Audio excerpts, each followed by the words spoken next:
Hello, तो कैसे आप सब। मैं हूँ अश्वनी सर और आज हम शुरू करते हैं लाइट के बारे में, जो कि क्लास 12th और 10th के फिजिक्स में है। तो पहली चीज, लाइट क्या है। Light is a source of energy by which we can see anything. यानी कि प्रकाश जो है एक तरह की ऊर्जा होती है जिसके द्वारा हम लोग किसी चीज को देख सकते हैं।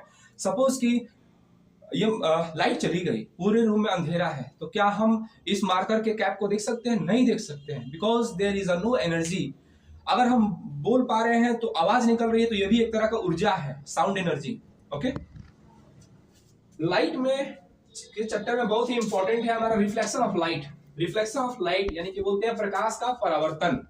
प्रकाश का परावर्तन कैसे होता है हमारा, आइए देखते हैं। ये हमारा मान सपोज कि कोई प्लेन मिरर है। ये क्या है हमारा plane mirror M1 M2। Plane mirror जो कि पेंट कर देते हैं हम उसको एक साइड से, जिससे कि प्रकाश जो लाइट है हमारी वो डायरेक्ट सीधे ना निकल करके बाउंस बैक हो जाए। जितने ये हमारी जो रे आती है, यानी कि जो AO जो रे आ रही है, इसको बोलते हैं इंसिडेंट रे। इंसिडेंट रे यानी कि आवर्तित किरण।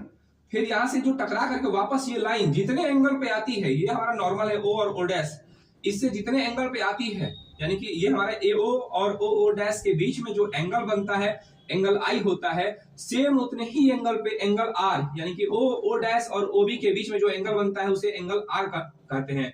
I फॉर इंसिडेंस यानी कि आने वाली किरण, R for reflected ray, REFLECTED, reflected ray, यानी कि जो एंगल R है रिफ्लेक्टेड एंगल है। इसमें क्या होता है, रिफ्लेक्शन ऑफ लाइट में एक नियम होता है क्या, कि एंगल I और एंगल R हमेशा इक्वल होता है। पहला चीज स्नेल का नियम बोलते हैं जिसे। दूसरा जो नियम होता है स्नेल का रिफ्लेक्शन ऑफ लाइट में, कि इंसिडेंट रे आने वाली रे, जाने वाली रिफ्लेक्टेड रे, और तीसरा नॉर्मल, इसको बोलते हैं नॉर्मल। तीनों जो है एक ही प्लेन सरफेस पे बनता है। इसकी दो नियम होती है रिफ्लेक्शन ऑफ लाइट का। ठीक है, तो ये फिगर और इसका जो स्टेटमेंट है हम सही से लिख देते हैं तो हमें अच्छे अच्छे नंबर मिलते हैं। Thank you.